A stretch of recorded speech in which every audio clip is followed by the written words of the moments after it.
The Modern Game Podcast.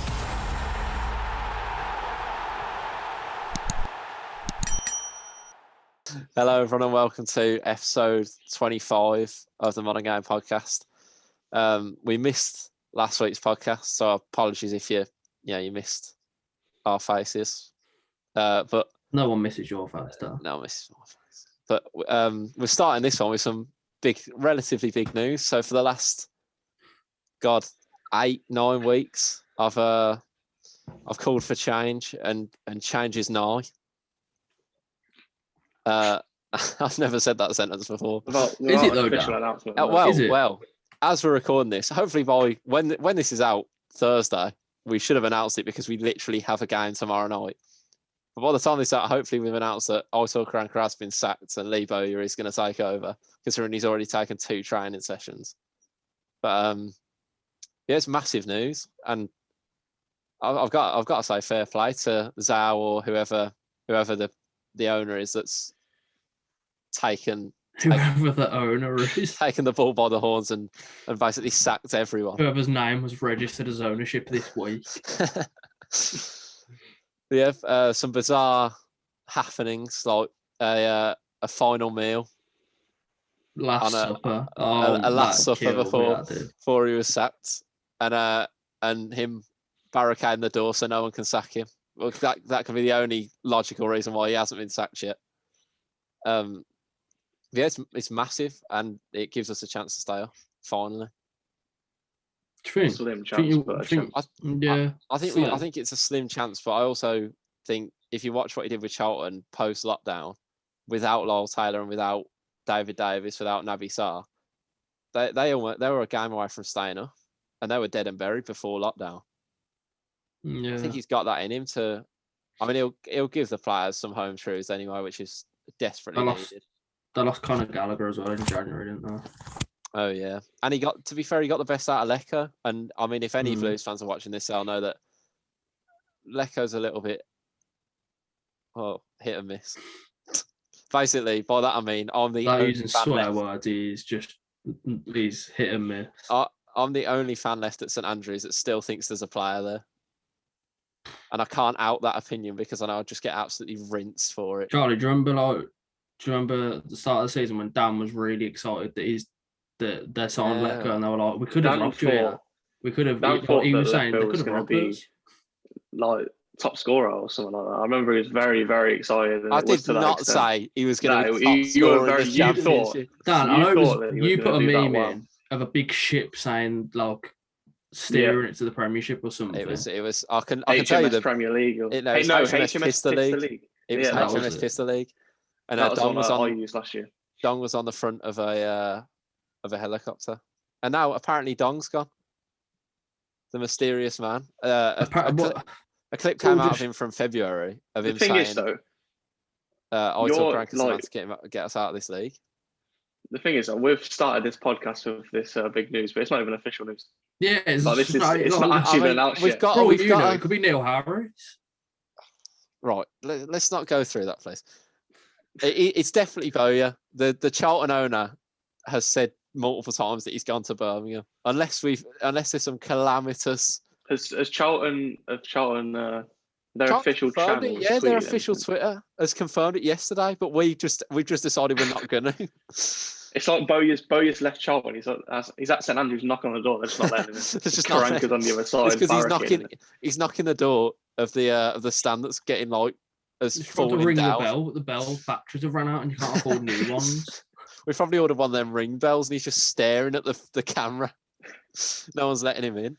But apparently, I mean, this is all rumours, so I mean, take it with a pinch of salt. But apparently, there's been a big sort of overhaul of staff, not even playing staff, just general staff this year.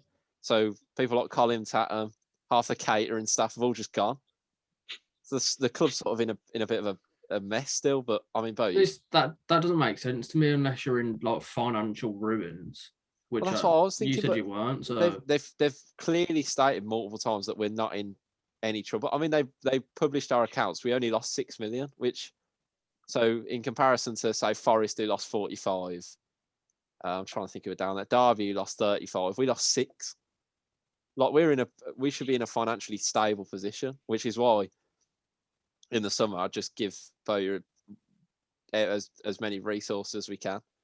When you appointed Karanka, how long was the contract?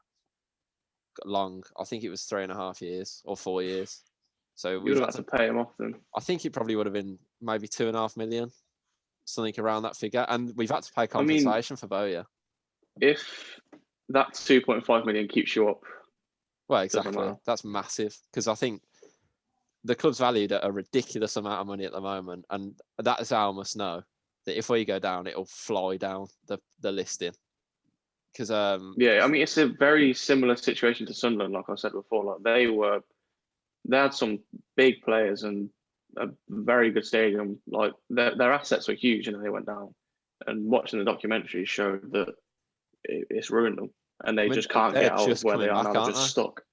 So they're not even. Who's their new? They hired a new owner, though, didn't they? And they sort of look to be slightly back on the mend with Lee Johnson. Yeah, I need to look at where they are in the league. Actually, I think they're fourth. Are they the ones that have signed the owner that's only about 24 years old? The Danish guy.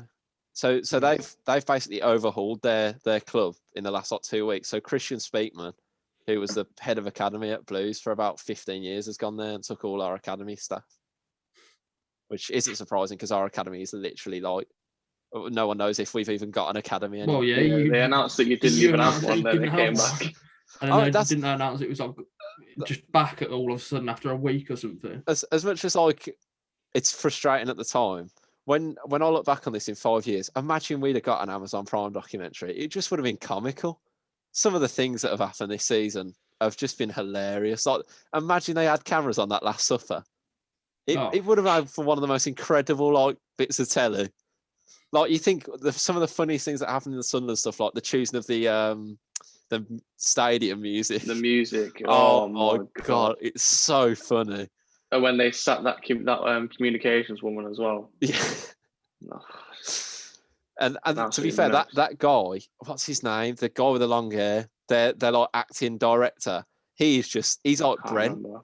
That guy on his own just makes the series.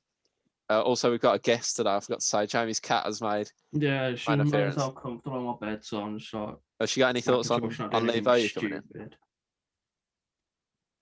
No, she told me to fuck off. Oh right. So. But yeah, I think in terms of the future, it's a good thing that he's been told he's got 2.5 years.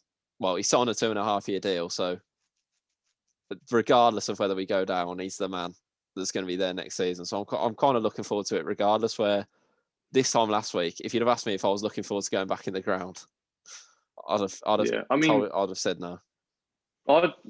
Rarely I ever think it's the case of it's just the manager's fault. But this time you can tell the players, like just watching the way you play, they don't want to be there. They don't want to play for it. But if Bowyer can come in and get the best out of some of the players you've got, like Halilovic and Harper this season, if he can get the best out of them players, then you're going to be safe, I reckon. But that's my issue, is whether, because for the last, probably since the start of last, well, when did we start this lockdown games? Like June. Yeah. So since last June, there's just been this like losing mentality, and I think that's just. I mean, you'd think starting the season against winning a clean sheet against Brentford, it would have started a bit of a. I don't know. It just seems like, and I've said this already. Every time we concede a goal, that's when you knew the game was over. Like if you'd have scored against us, which I mean, you had chance. If Tyler Walker had scored that goal early on, we'd have capitulated, and that's what he needs to try and get out. But that, in the same breath, that's one of the most difficult things to get out of a squad that's so used to losing. Which is why, I mean, that was the case when we in the second game, the 1-1 game, when you scored first, then we scored straight after, and after we scored, it just sort of the game went flat because I don't know, you sort of just didn't look like you wanted to push for anything further. Even if with the players you have, you could control. Yeah, you could have carried on controlling the game because you had control of the game when you were 1-0 up, and then we scored pretty much. Was it 5-10 minutes later, Matt? Yeah, and then the game just went flat. But I think regardless of what happens, whether we stay off or we go down, and I think Bowyer's he's not stupid. I think there's got to be a complete squad overhaul. Players and I don't like saying players like this because I actually think they're good players, but it's proved over the last 4 years that core of the squad isn't good enough. So players like Dean, who I think has actually done all right this season, but people like Dean, Colin, Roberts. But it's like you said, it's the mentality. Like if they're stuck with the mentality they've got now and they carry that on into Bowyer, then he's more than entitled to bring in his own players and drop those, like you said, that core group, because changing the core group of players is the main thing that's going to help the morale lift. Oh, definitely. And actually push to try and achieve something rather than just hoping you don't go down. And it's good for him, I think, personally, and I think this is probably why he took the job. For his 3-year tenure at Charlton, he's been feeding off scraps in terms of transfers. I think if you look been in financial trouble for years now. Yeah, loans, frees, and if he gets a bit of room to manoeuvre in the transfer market, obviously it can go wrong, but I think he knows the type of players he wants, and if he'll get people battling. I hate to be like that Graham Souness type of person, but I've missed a team that actually wants to play. Sometimes in the Championship, that's what you want. You need to have players that will put it in and that will do the grafting side of the game rather than having 11 Haliloviches on the pitch at one time, have 11 Sunjics on the pitch and kick them a bit, because there's certain Championship players that just won't want to play. Sunjic needs a rocket up his arse at the moment, because for the last the stats that you told me from December probably onwards, and again maybe it's not his fault, because I think you listen to Dean's interview on Saturday, he just sounded like someone had massacred his family. He was absolutely distraught. He just didn't know what to say. They said, "Do you still have belief in Karanka?" And he was just dead silent. I mean, it's hard when your manager comes out and says, "I don't know what else to do." How do you then feel as a player? If your managers then come out and said, "I'm doing everything I can," you can only imagine what it's like on a training ground. Because if he'd have took that mentality into the training ground, what would we have done? We'd have just done shooting practice for the 5 days.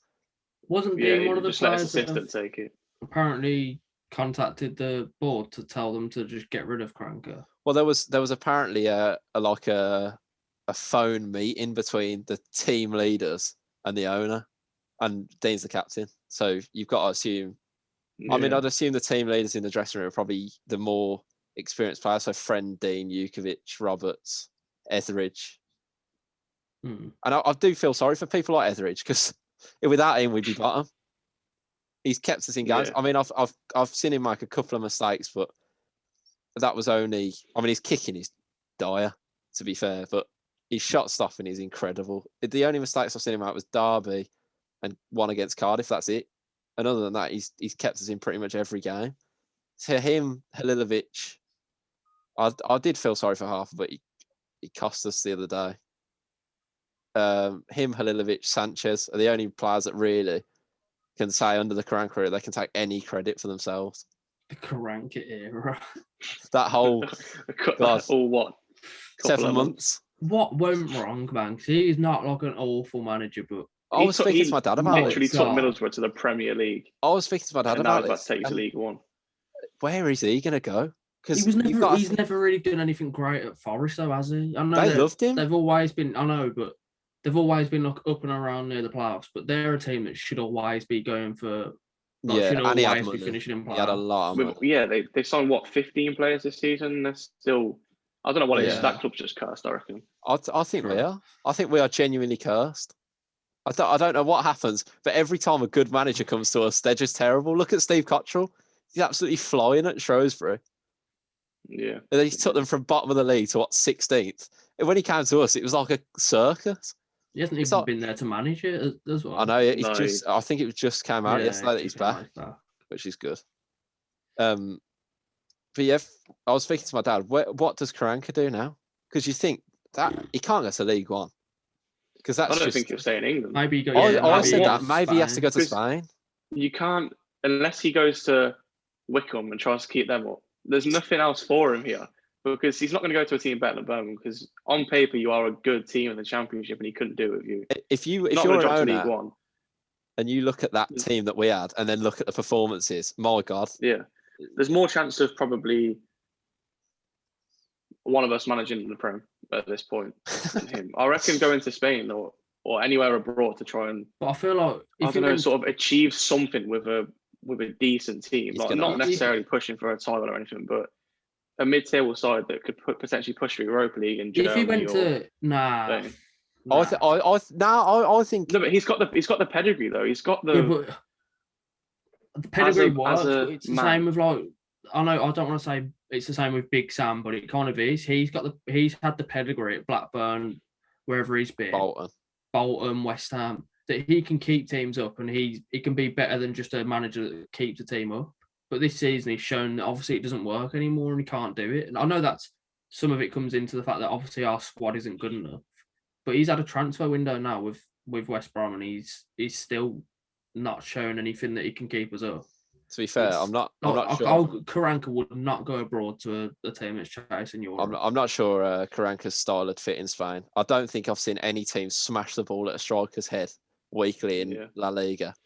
But he's gonna have to. If he went to like a bottom 5 team in the Spanish top tier, then that would be more realistic. Or he becomes a coach again, because let's not forget, originally before he went to Borough, he was Real Madrid assistant with Mourinho. So unless he just goes back to being an assistant, so if he goes anywhere near Spurs as Mourinho's one of Mourinho's staff, brilliant! Get Ledley King out, get Karanka in. Someone else. You can have Mikel San Jose while you're there. As a coach right now, like it's.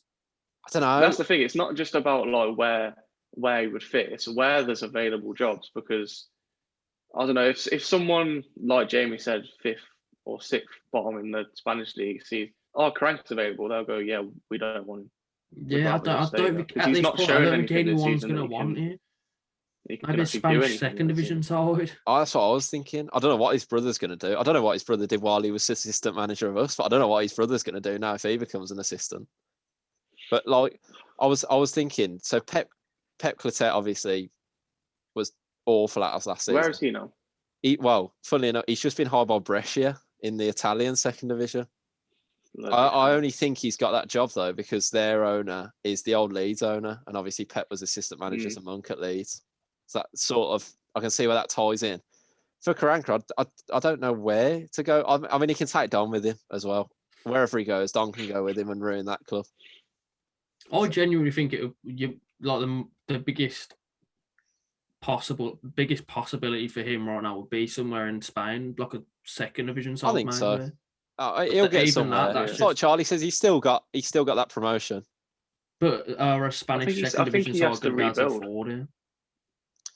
I think as a man like that, after the season he's had with one of the bigger clubs in the Championship, he should humble himself a little bit, I reckon. Yeah, just go try and rebuild whatever he possibly can at a club. Get some sort of respect back as a manager, because that's what it's not just like the fact that you're 4th bottom in the league, you played poorly. It's the way you sort of handled it, like how his press conferences went. I know after every single game you'd moan about the press conferences, so I basically know the transcript off by heart. It's like he'd come out and just say, "Yeah, I don't know what to do." How could you possibly, as a manager, be invested in a club if you are then coming out after a defeat and going, "Yeah, I don't know what to do." I've not watched one of his press conferences this year, and I know that for at least 5 press conferences he said that he feels they played well and deserved at least a point. Well, that's pretty much fun. I mean, one of them, he shrugged his shoulders every 6 seconds for 4.5 minutes. So I don't know. It became almost like, it became comical. Like on Saturday, I haven't even spoke about the game. Saturday, we got absolutely trounced by Bristol City. And it was just embarrassing. By the 56th minute, we weren't playing a right back. We were just playing 2 centre-backs and a left-back. We weren't playing... I thought we'd gone to 3 at the back. We hadn't. We were just playing 2 centre-backs and a left-back, no right-back. And we just got battered. And then... on Football Manager when he's going for the game. it came to a point where I just thought, it's laughable. And me and my dad were ranking the 5 worst managers in the last 10 years. And where Karanka ranks among them. And we had him second as the worst. So we had... Zola, which is unfortunate because actually Zola as a bloke I actually quite liked, but he just didn't fit. Then Karanka, who didn't get the club, his press conferences were terrible. He doesn't even seem like a good bloke. He didn't seem like he cared about Blues at all. He just cared about his own reputation. Then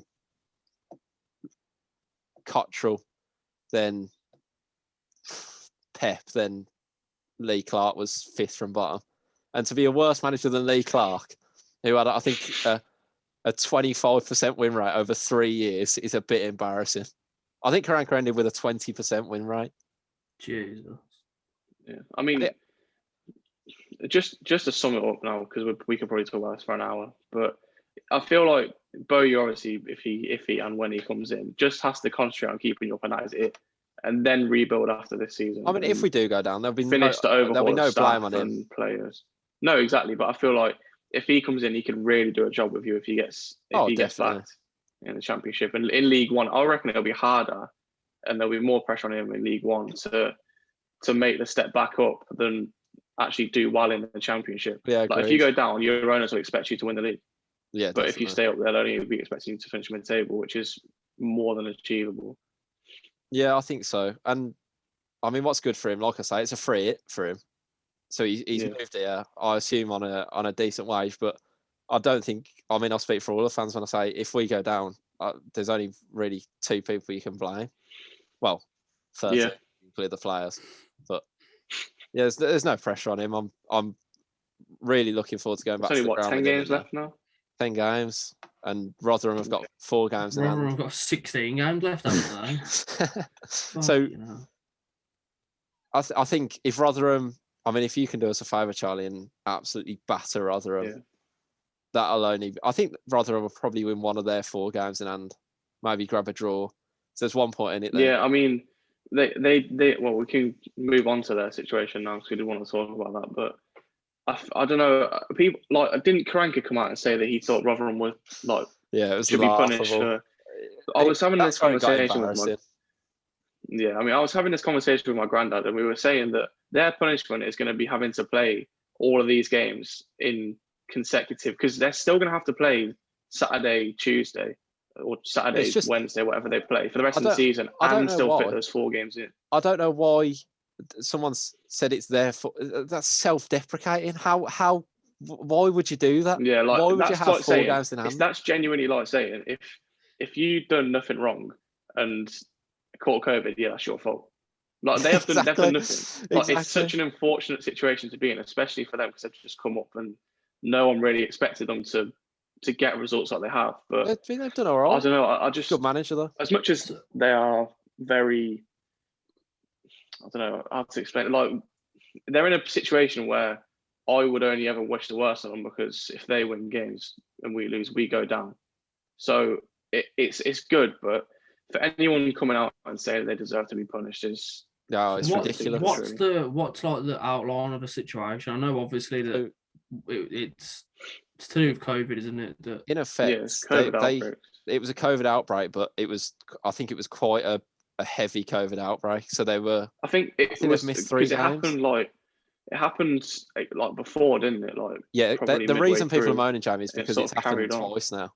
Yeah, but that's part and parcel. Like we knew that was going to happen. It's a contagious disease. What do they expect? Exactly. Once it's happened to them once, it can't happen again. That's what. It's like Man City. Like they called off a couple of games because they had like 3 players missing, 4 players missing. But Rotherham are in a worse league with a lot less money, and they're a lot smaller of a club than Man City. They haven't got the facilities or the players to be dealing with like unprecedented circumstances like this. Like it could happen to anyone. Like if it happened to Blues, would Karanka then go, "Oh yeah, fair enough, take points off us"? No, of course he wouldn't. It's absolutely ridiculous to suggest that they should be punished for it. And Paul Warren's not on the sideline tonight. Apparently he's still self-isolated. So. Well, yeah, because I suppose it's they're literally they're going to lose tonight. What could have obviously what's happened is that obviously once they can only come back once they've tested negative, but obviously they just keep testing positive, which that obviously could happen. Yeah. It's not just it lasts for a week and then it goes. It could just stay around for. And now it's been proved that you can get it more than once there's something clearly wrong with COVID, isn't there? Yeah, and it's been classed as a. I don't know what the word is, but there's something called long COVID that it's like a actual. I mean, it's a side effect. It's kind of a side effect of COVID. Yeah, it's a side effect of COVID, but it's being classed now as like a long disease. It's like a long-term illness. Yeah. So I was reading about that. So it's like causes joint pain and stuff. So for an athlete, that's the only way I found out about that was on Ben Foster's last time. Yeah, video. He spoke to a doctor and he was describing it. It's quite good actually. Yeah. The thing is, it's deeper than just getting a cold. Like all the side effects that you can get, like you said, the joint pain, stiffness. Like as an athlete, you have to be 100% sharp, so you can't play. Your manager won't play you if you're not fit, especially with the importance that Rotherham's games have. Exactly. Like, it's just not. They've got Watford tonight, and Paul Ward suggest. can't be on the sideline. Yeah, exactly. And that's why I say it's embarrassing that after I can't remember what game we lost. After a loss to someone, instead of talking about the performance, Karanka's decided to say, "Oh, why don't Rotherham get punished?" It's just sort of as a using them as a reason for you to sort of escape where you are in the league. Like if they got deducted points, they would go down. Oh yeah, at this point, they'd be gone. 100%. If they got deducted 3 points and didn't win, I'd say 2 of their 4 games at hand, they're down because I think they're still 6 points of us, and they've got, I think 2 of their one of them's us, and we've already beaten 3-1 this season. I think one of them's Norwich. Yeah, I can't remember the other 2, and so they're struggling. Was one of them Luton? I feel like one of them was Luton. It was the Saturday game that got called off before. No, Luton was the Tuesday. You were the following Saturday. Ours was the Saturday. Yeah. I mean, we might as well speak on it right now because obviously Sheffield Wednesday, since we've last recorded, have hired Darren Moore, and they've lost their first 2 under him. So one was against Norwich, so it's one was against Norwich, and they took the lead. Played well, yeah. Yeah. Cantwell scored a great goal. And Norwich. The thing is, though, if you judge a manager in the Championship off losing to Norwich, it's like judging your Sunday League team off losing to Barcelona in a friendly. Like honestly, they're an absolute joke. But watching they're more of a yo-yo club than West Brom now. They are, and it's impossible to argue. It's so strange because they're way too good for this league, like by a country mile. Some of the players they've got, and then they go up, and their players don't want to leave because they want to play in the Prem. As soon as they get rid of Buendia, Cantwell, and Pookie won't go because I don't really rate him as anything more than a Championship striker. But when those 2 go and he's not got that service, they're finished. Yeah, they've had it. Because they've got Skip who's only on loan. Aaron's will go. Crawl's about 3 seconds off retiring. Like their club isn't. It's not sustainable to be where they are for. They've got a decent young striker though. Adam Alder. Yeah. But like I say, without Cantwell and Buendia, like there's no point having a striker up there because he's going to have no one to feed the ball to. Yeah. But that's the issue, that when they go up, they don't build for the Premier League. That's what I was going to say. But then when they come back down, like you said, they've only got a couple of players that could leave, but they just obviously decide that we'll give it this year in the Championship because we know we're just going to come back up anyway. I mean, their positive is that I think over the years that they have been going up and down, they've become self-sustainable. So if there's any chance that they can spend, they've probably made a hell of a lot of money from what's been happening. And if they did go up, kept Buendia, Cantwell, Aarons for a season, stayed up somehow. They're going to have to spend in the summer if they go up. Yeah, they're going to have to spend upwards of 100 million in the summer to stay up. Their squad, I know. Obviously, we've just said they're an unreal team, but you look at their defence. Other than Aaron's, I don't really rate their defence. Grant Hanley's not any good. Grant Hanley's, how old is he? About 50. I mean, the thing is, for the Championship, they're very, very good centre backs. But as soon as you make that jump to the Prem, you might as well. I don't know, Charles, because when we played them, they looked really suspect. The thing is, when we played them, we couldn't break them down. It was impossible. See, as soon as like Halilovic picked up the ball and Bella and Sanchez like tucked in, they couldn't deal with it, and then that's where we got our goal from.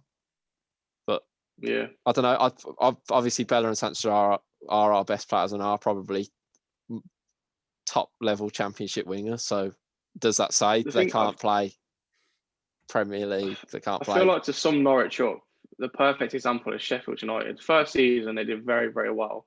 As much as it could have been a stroke of luck, they had that structure already there from the Championship. But as soon as they didn't spend in their second season, they got punished for it.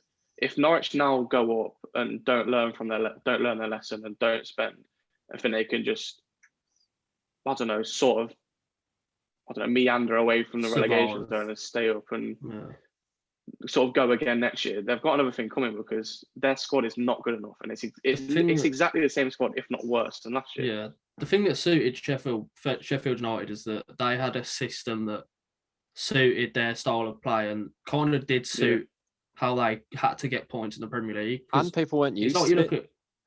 You look at Norwich. They came up the same season. They tried to play fluid attacking football, and they just got shagged every game. But then it's you like look when at you... well, that's probably a bad word to use. You look at Sheffield United, and they literally played five shagged. at the back. Were literally impossible to break down, and then going forward, they were decent. But obviously, they liked playing under their manager, and their system had worked all the way throughout the Championship up until the Prem. That obviously is a system that they had to use in the Premier League. Like teams that come up now and try and play like expansive attacking football, it's not going to work if you're trying to do it with the players that you come up with. When Huddersfield came up, they sort of tried to play that. I don't know how to call it fluid because it was more of just a high press system.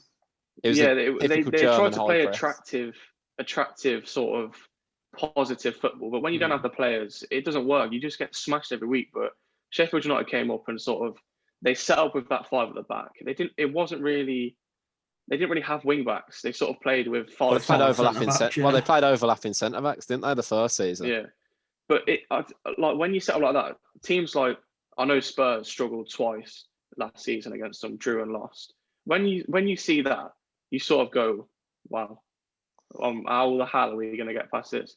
But then you come up against Grant Hanley and fucking Zimmerman, and you're like, they've got wing backs driving up the pitch and leaving them to expose. Players like Son and Kane, like, yeah, go on, and we'll have them for breakfast every day of the week. But if you set up with probably walks in the tunnel and just laughs.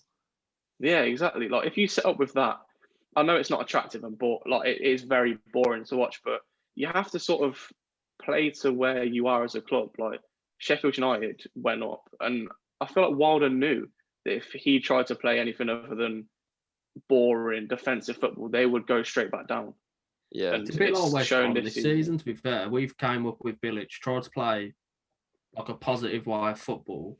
Yeah, hasn't worked, and we've instead of doing what Norwich did and just stuck with it to go back down to the Championship with a great manager, we've decided to try and fix it to try and stay up. Which, in a way, you've got to respect that we try to fix it to stay up, whereas Norwich kind of just curled over and got their bellies tickled for the last 5 minutes. It's all down to money. There's so many examples, but Cardiff as well. When they came up, they tried to play good football. And they got absolutely smashed every week.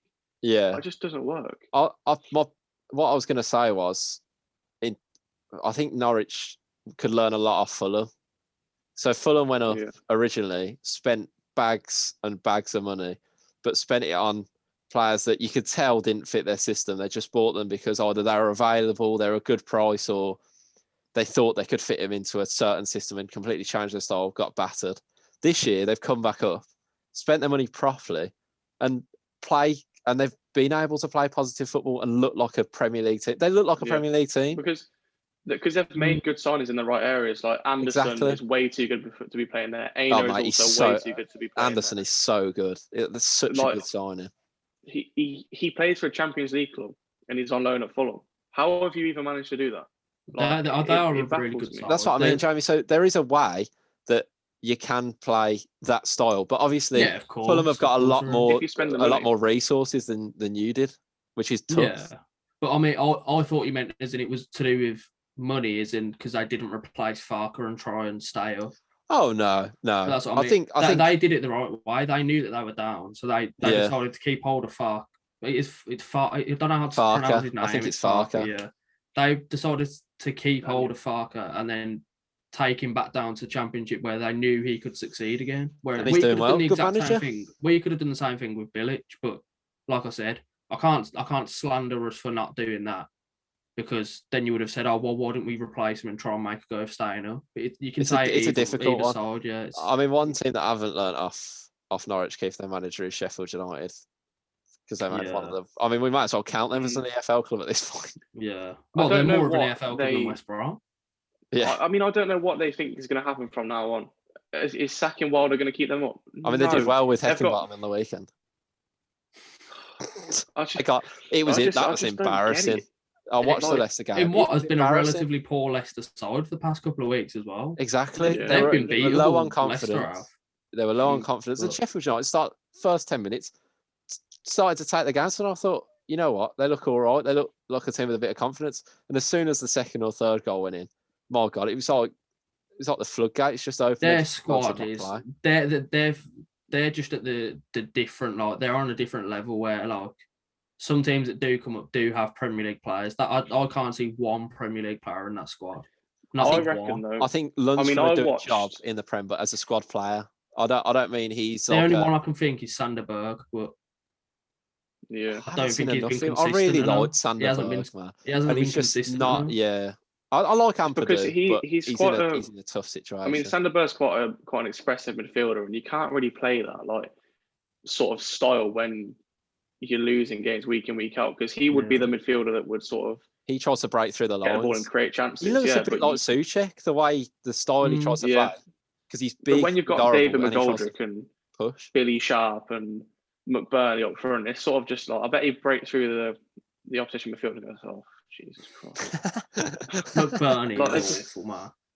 See, I think McBurney he's a good striker, but he's awful. Maybe in the Championship, he's not. The thing is, though, he's not a Premier League striker. Sheffield United, if they kept Wilder and sort of, I don't really know what they need to do, because I feel like if they spend money, it wouldn't work, because they wouldn't be able to spend big money on players that would fit the way they play, like, unless they just sign like very good centre backs and very good holding midfielders and a decent striker. That's the only way I can see him coming back up. I do think Brewster will get 20 for him in the Championship next season. I mean, he did well at Swansea. He's really well at Swansea. That he can already do it, but he's not gonna do it in a system that Wilder implemented, is he? It's not a system. See, again, do you put that down to recruitment? That was a strange signing when you look at it now. Like 20 million. 20 mil. When you look at that compared to some of the strikers they had. You knew he wasn't really going to fit. Like, he was a good signing on paper, but you didn't know because he had a good season in the Championship. But having a good season in the Championship is different to being a good Premier League striker and keeping a team up, because that's what they signed him. That's what they paid the 20 million for. That could be a similar signing to what Bournemouth ended up doing with Solanke. I think it could. I was literally about to say that. I think that's a very similar. It could just end up being awful, like a massive waste of money. But then, I know Solanke's doing all right this season. Like he's not that. But the thing is, though, you don't have to spend that money to get. That's what I'm about to say. You don't have to spend the money to get a striker that can score goals in the Championship. Exactly. Like, how much did Tony go to Brentford for? 5 with 5 in add-ons. He is going to break the all-time goal scoring record for the Championship, and he cost 5 million. And you've got ridiculous. Players like Solanke that cost 20. And Bournemouth's whole squad cost 90 plus million. No, their starting 11 against us at the start of the season was 90 plus million, with a stacked Premier League bunch of players on the bench. I'll stand by this. And they're below Barnsley. I'll stand by this till the day I die. I called Tony at the start of the season. Sorry, Charles. It's not. You did, but it wasn't like. I knew. I said he was going to be top scorer. No, hold on. We had this argument at the start of the season. You said he'll probably get 15, and I said he'll get top scorer. Yeah. Did I? Yeah. I'd like the receipts for that one. I'll try and find the receipts for you, but you said he'll get 15, 20, and I was like, no, he'll be top scorer. Regardless of what any of us think, I think the only opinion I had on Tony was that I didn't want him at West Brom, because I think we got into that discussion based on that. Yeah. I think that's where. But regardless of what any of us thought at the start of the season, there's no way that we thought he would do this well. Oh, he's been an absolute joke. Right, they missed it for 2 games. They missed it for 2 or 3 games, and you could tell it was like, I don't know how to describe it, but it was like they had nothing up front. Like, that was what it is. They had nothing. They were going forward, especially against us, Coventry City. We spoke about that. A team who should be smashing us 4-5-0. They had nothing going forward. They got to. Their midfielders got it in front of our defence and went. I know they have anything. I know they lost like 2 of their best players last season, but they should have been quite comfortably in the autos this season at this position. Yeah, definitely. Quite comfortably. I think last season they had one of the best, well, if not the best defence in the league, other than probably. I mean, I don't know, like you say, they lost 2 of their best players in Watkins and Ben Rama, but they've got Norgard, everyone else. Yeah, Norgard and Jensen could be a very good partnership in the Prem. Rico Henry could play in the Prem. Rico Henry could be a very, very good Premier League left back. Yeah, I mean, Raya's a different story. I'm not going to get on to them again, but they've got players in that squad who can. Exactly, they've got players in that squad who can play in the Prem. Josh and De to think Silva. that the list is endless. They should be quite comfortably. I think they've got a better squad than Norwich by quite a considerable an all-round squad. Yeah. If Norwich didn't have, I think Norwich got the stars. Well, Norwich's Buendia and Cantwell far were coach as well. Yeah. Norwich's Buendia and Cantwell were Brentford's Watkins and Benrahma. I think as soon as Norwich lose those, I don't think they've got the squad to compete with their squad. Their squad is, like you said, they've got superstars that are just way too good for them. That are literally just carrying them through. It's like West Brom last season. I know I don't want to keep bringing it up, but Pereira last season, Diangana last season. I know Diangana's been absolutely awful this season, but last season he was an influential player for us. If we didn't have them two last season, like we would have been.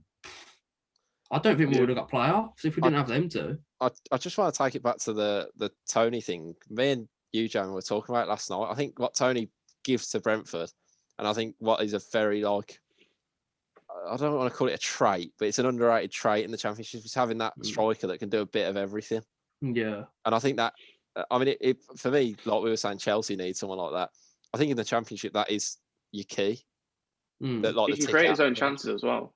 It's not like Bucky whose game revolves around players putting him through and he's a poacher. tapping at the back post. He's a poacher. Yeah, he is.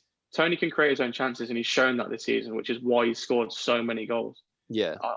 I mean, I'd love to see him in the Prem just purely to see how he does, but it's like we said last episode. Either way, we're going to see him in the Premier League next season. Yeah, definitely. Yeah. But I think that's what Cover's missed a little bit, Charlie. To be honest, is that it's because we've had Godden and Tyler Walker out for but I do think you still miss that. I don't know. There's not that presence up front, and I don't know whether that was just me looking. I know you didn't have Godden against us, but Biamu is the presence, but you can't rely on Biamu. The thing is we played two up front, and the system relies on having Biamu as that sort of player who you can aim for and hold the ball up, and he'll create chances for Godden. That was what it was last year, and that's why we won the league, because that was the dynamic. You had O'Hare behind Godden and Biamu, and that was where the goals are coming from. But without Godden this season, that just taking that one sort of key element out of the system we play, because Robinson's played the same system for 3 years now, and it's worked. He got us up from League Two, got us up from League One, and now he's doing okay in the Championship. But as soon as you take out that one key element of a system that's been so consistent for so long, it hurts you. Like Godden's back tonight, and I'm hoping. I don't think he'll start because he's been injured for a long time, but I'm hoping when he comes back, he'll sort of show Walker how to play that role properly. Because Walker's a finisher. Like, he's a good striker, don't get me wrong, but in the Championship, you have to work. Like, I remember watching him when he was at Lincoln, and he got caught offside 4 or 5 times just from being lazy and not wanting to sort of put the running in to get back to go forward. But you have to play in that situation, to play in that system. You have to work system, hard. You have to have a set of lungs. Because what game was it? Derby. We drew. No, we beat them. Walker was up front, and he wasn't pressing. Biamu was every time, and he stuck out like a sore thumb. And it's I don't know, it's frustrating because he's got the ability and he's shown that. Because he scored twice against Brentford, who have one of the best defences in the league, and one of them was a very good goal. But if you don't want to work hard, there's no point being there, because Godden will come back in and Walker won't be able to get a sniff, because Godden will score goals and work for the team and create chances elsewhere. But I don't know. I don't really know at this point, because we've still not got a Championship squad. This is still a League One squad. So until Robbins can, well, I don't know where they're going to get the money from, but until Robbins can sort of spend a bit and sort of get a bit creative with the squad and not have to play, because we've only got Fadzine as our only player that's ever played in the Championship for Burton, who finished bottom.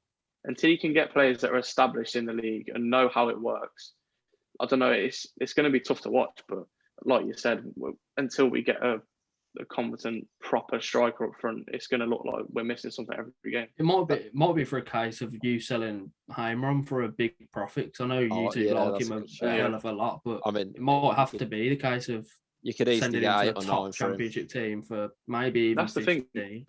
8 or 9 million for a team like us is like winning the lottery.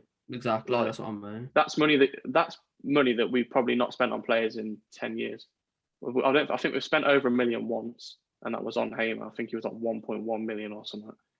And I don't really know. By that logic, that surely gives you some confidence for the summer anyway in terms of recruitment. Because our recruitment is second to none, because we got Tyler Walker for 700k, and some big clubs were sniffing after him because Forest wanted to let him go. Big championship clubs anyway. And I think you were one of them as well. But it just shows our recruitment was very good with little amounts of money. And we're going back to the Rico now. So we won't have to split our gate receipts 50-50. And hopefully we can get decent attendances there, build up the Spondoolies a little bit, and I don't know. Spondoolies. What does that mean? What? I've never heard that word. Spondoolies. But yeah, I mean, it's tough because when you haven't got the money to spend, you can't really plan on where you're going to spend it. Yeah. It's not as simple as like a team like you who would have 20 odd million to spend in a transfer window. You can go, yeah, we want this player, this player, this player. We have to sell to buy. And like Jamie said, we'll have to sell Hamer if we want to make drastic improvements. I hope we've got some sort of backing in the summer for Bowyer, because I think, like I said, with his players that he wants in, and I was going to pick up, by the way, when you were talking about Tyler Walker's work ethic, that is one thing that Halilovic is going to have to work on when Bowyer comes in. Because you come to England and for 90 minutes, it's the fastest paced league, set of leagues in the world, and it's for 90 minutes. If you turn up to a game and you work for 30, there's no point in you being there. And especially it's a bit of a kick in. He needs a bit of a kick up the arse, really. He needs Bowyer to come in and go, look, you need to work. I think clubs like ours, and I think all three of us can sort of relate to this, is that I think we're all pretty working class clubs. So most of our fan base are all working class blokes. If you don't work for 90 minutes and the fans are in the stands, you will get a bollock. Wait till the Blues fans are back in. And they can. If they were in at the moment, people saying there'll be a police escort on Saturday. It'd just be manic. But yeah, I think wait until the Blues fans are back in now with Bowyer in charge. My God, it's just going to be horrible. I think if he gets the right backroom staff in, we could be one of the most horrid teams to face again, which I'll quite look forward to. Yeah. Should we end the podcast with the top 5? I feel like usually start with the top 5, but because we've covered all bases. In a couple of episodes as well, I'll be speaking about West Brom manager vacancies, hopefully. So and preparation. Yeah, you're starting to prepare now for life. I've been preparing for months, Dan. You know me. Just preparing for one podcast for months. You've got. I feel like next year we're gonna have a team that should be finishing top 2, a team that's gonna be wanting to finish mid-table, sort of potentially pushing playoffs, and then we're gonna have Cole sort of just wanting to finish 4th from bottom, and it's gonna be a very different. It's going to be a very drastic. Depending on what happens with West Brom, I'll be happy for playoffs, mate. I don't know about. Depends if we stay up this year, I'll be happy with anywhere above 14th. Probably 16th. Yeah, just some sort of. I mean, I said the word stability about 150 times in the first 5 podcasts, and that's all we've lacked in the last 6 months. The thing is with you, like it's not like. I don't know how to describe. It's not like Football Manager where the years go past in sort of a week's time. Like you've got time to rebuild. I've tried to shirk from Football Manager references. I was going to say they need a complete forward earlier, and I stopped. It's hard, but like you've got time to sort of for Bowyer to sit down and go, this is what we need to do in order to push, and he just needs to take his time and be given the backing to do so.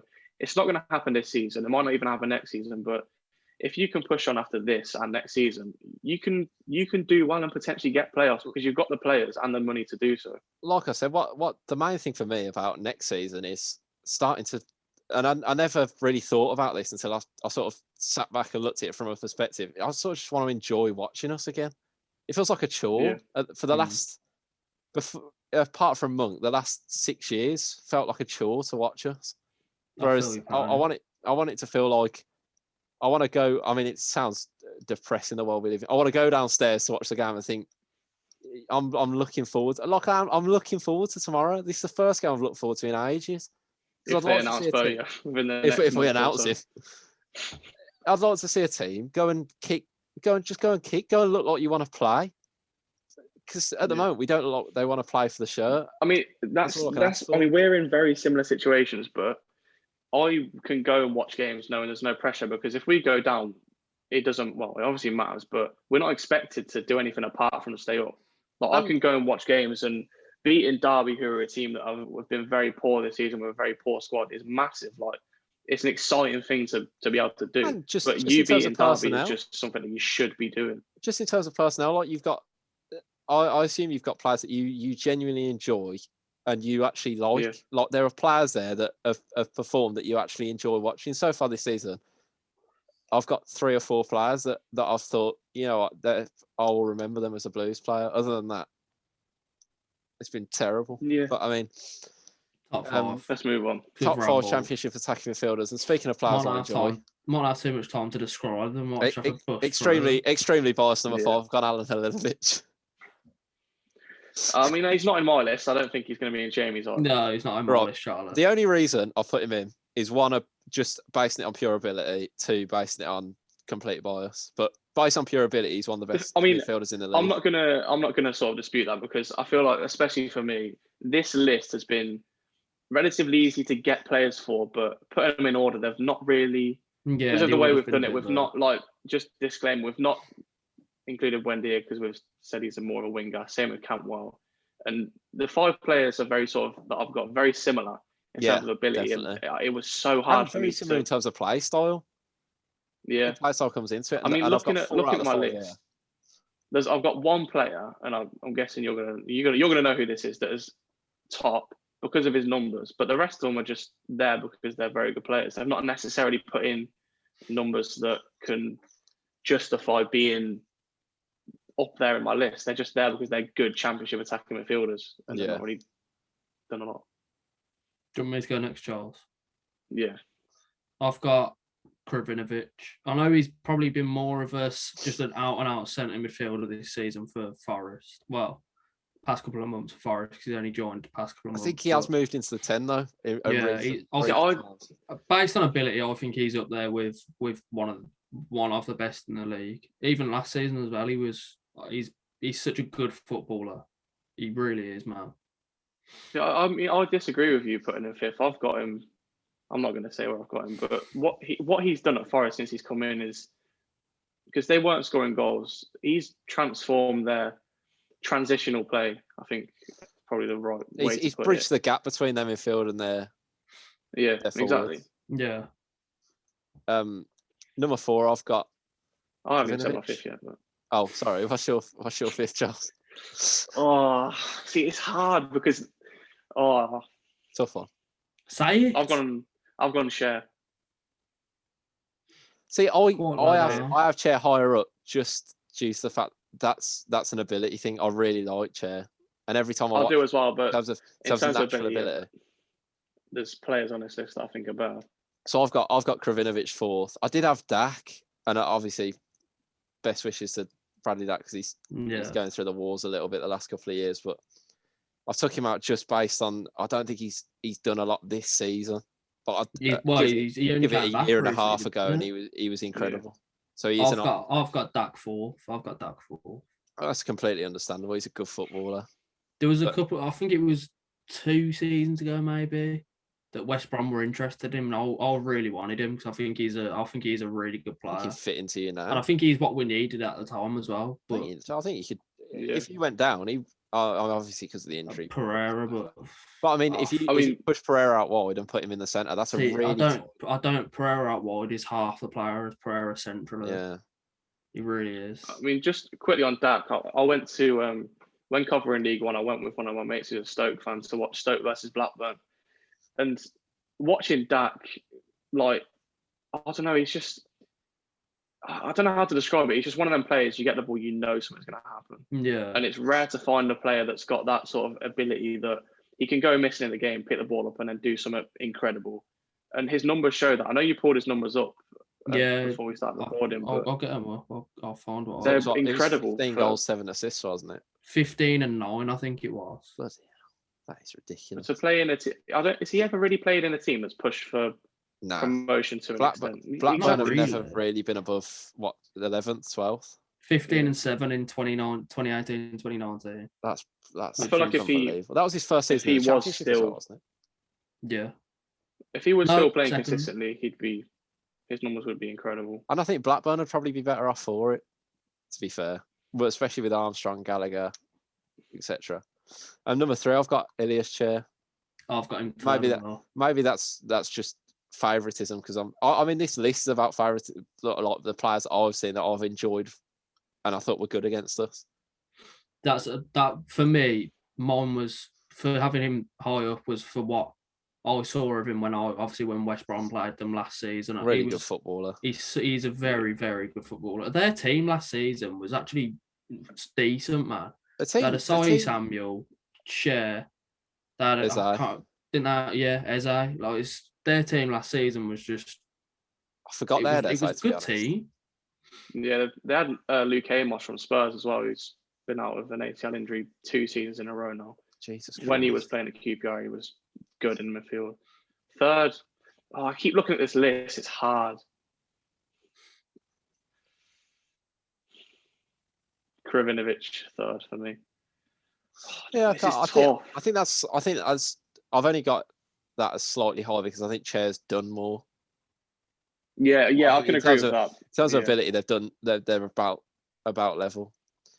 Second, I've got Mario Vrancic from Norwich, who's I think a bit of a strange one because I think he goes under the radar in terms of coverage. Yeah. I don't think a lot of the pundits will pick him out because obviously you've got Bundy, Cantwell, etc. Because he plays with, exactly. Second, I've gone Harry Wilson. I know you could argue he's more of a winger, but I mean, under Mick McCarthy's discussion at the start. Yeah, under Mick McCarthy, he's been very good this season. Midfielder. Good signing, but I mean they're paying a lot of money for him on loan. Yeah, it was £1 million loan fee.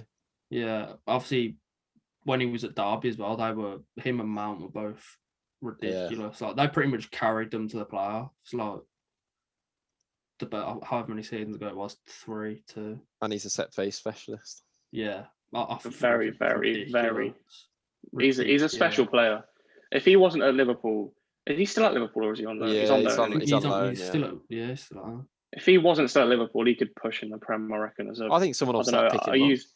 We always use Palace as that example as a team that sort of needs a player that can push them to the next level. But I mean, like I said, if he wasn't still at Liverpool and actually making his career elsewhere, because he's just going to be this season. I think if Fulham stay up, he could go there. You know. Yeah. The thing is, he's going to be thinking this season, I've done enough to break into Liverpool's team. Probably not, because it's very hard to do so. But if he then goes back to Liverpool and goes, look, if you're not going to promise me a spot on at least the bench every single week, I don't want to be here. And teams like Fulham will come sniffing. Yeah, a spot on the bench. As a 23-year-old kid, you want to play. Exactly. Yeah, I'd prefer. If I was him and I was having that conversation with Klopp, I'd prefer to just leave. Because, like you said, Charlie's never going to really break into there, like to be like a regular player for them. So I'd prefer to just leave and start a career like somewhere else in the Premier League. Just in the Premier League, yeah. Fulham, because he's got it in his locker. I know Burnley. We're on second, aren't we? Yeah. Burnley won't go in for him, but he's not a Burnley player. He's not a Burnley top player. But neither's McNeil, so. For my second, I had both of your players. I've got them typed next to each other because I didn't know who to put. Who, Vrancic and Wilson? Yeah. I'm probably going to go Vrancic. Because, like Dan said, I don't think he does get the credit he deserves because of the players he's playing around, but he makes everything he's just a very, very consistent player he's reliable, and he played when we played against him.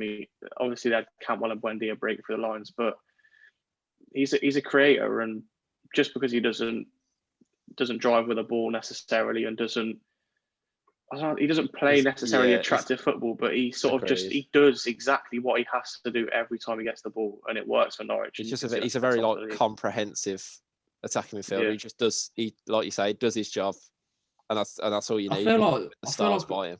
I feel like what's that? Who was their attacking midfielder of the season that came up? Stieferman. I feel like he was similar that season. He wasn't like the flashiest of players, but he just did the job. Yeah. I'm speaking of flashy players, someone that we'll probably see in the Prem next season. Well, I mean, he thinks so. Someone that could absolutely tear our defence apart tomorrow night. I think we've all got Michael Elise at number 1. And at 19, he's just different. You forget, the thing is, you forget how young he is because of how well he's doing. Like, he plays like a mature player that's been around the Championship for years. But I mean, I don't really want to get into this, but like the Instagram thing sort of. That's quite gutting, though. That's quite gutting to see that he has said that. And he was fake, though. Yeah. You can't. It's one word against. It's one word against the other. Yeah, I mean, if it's fake, then like fair enough. Like, I'm not going to say anything about it. But if it's true and he has said that, then it's just a bit. I don't know. He's 19 years old. A couple of seasons in the Championship. It's not going to stint his career. If anything, it's going to make his career better. Clubs will look at that. Clubs will look at him acting like that at a club now and go, yeah, we don't want to take a chance on him. It's like Dan Crowley. When he was at Arsenal, his attitude was awful. And he fell out with Wenger, so Wenger let him go. Now he can't get into the whole team. Yeah, exactly. And it just shows, like, as a young player, it's like Maddison. Maddison's the complete opposite. Maddison has been like a credit to himself, and the way he's handled himself in the media recently, especially, like, he went to Norwich and he was obviously the best player there, probably the best player in the league at the time. Oh yeah, definitely. Went to Leicester and is their best player, and he knows it, but he doesn't go around saying he's this, he's that. He just sort of gets on with his job. And I feel like if Elise now learns from this situation, true or not, he starts to learn from it because it's happened. Yeah, it's just a bit annoying. If he can learn from it and push his, from a young player, but if he can push his career now off that and sort of use that to fire him up and take himself to the next level, I feel like it could be helpful for him. He probably could play at the next level because he's got the ability, but it's that's just what I mean. I was going to say, let's end the podcast on a positive note because he's our number 1. I mean, he's linked up with Ajaria, and that 3 sitting behind him who allow him to play. And somehow managed to get Lucas Shell scoring like he's prime R9 Ronaldo as a joke, because he's one of the worst strikers I've ever seen play football. I mean, it just that shows how good Elise is, because he can create chances for players that shouldn't be scoring goals. Pereira. Yeah. And the fact, like we say, that he's only 19 and he's causing people. 5 goals, 9 assists at 19. Yeah, at 19. It's for not a team, Pereira I know numbers, they're doing well in the league, but for a team that's got players like Lucas Xiao in it, a team that last season were chances. Probably lucky to stay up. Well, they were lower mid-table. Well, not lucky to stay up, but at times were in the bottom 3. Yeah, I had them as one of the teams that I had obviously Wickham, Rotherham, Sheffield Wednesday as my 3, but Reading were not far off. And they've just proved everyone wrong. And Elise is central to that. And it's just a credit to him because it shows how good he is at 19, being able to carry a team pretty much single-handedly on his back. Again, is he one of those players that you look at like a Palace or a...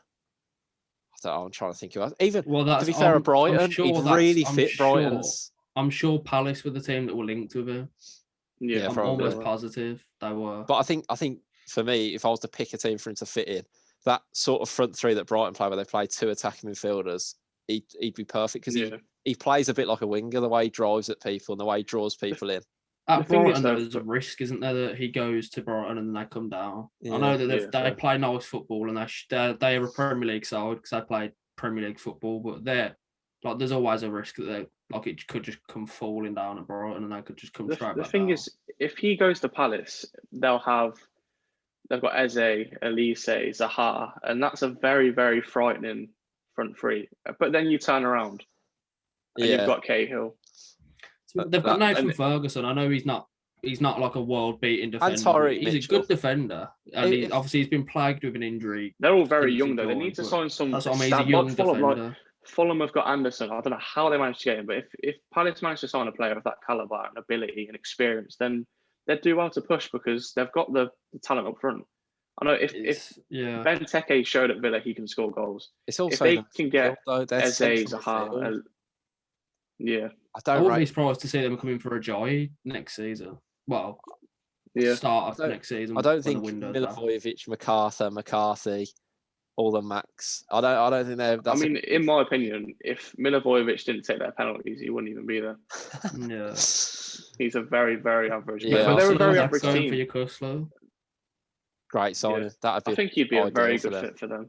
I think a lot of your players would fit into their team. I think he's too good for. Well, it's saying that he'd be playing alongside some other very good footballers, but it's not. I look at it as he could be playing for a better team than that. Yeah, I think so. Yeah. I think that concludes it on a nice West Brom note. Obviously, not much mention of West Brom, but at least we got a couple of things in. So, thanks for watching.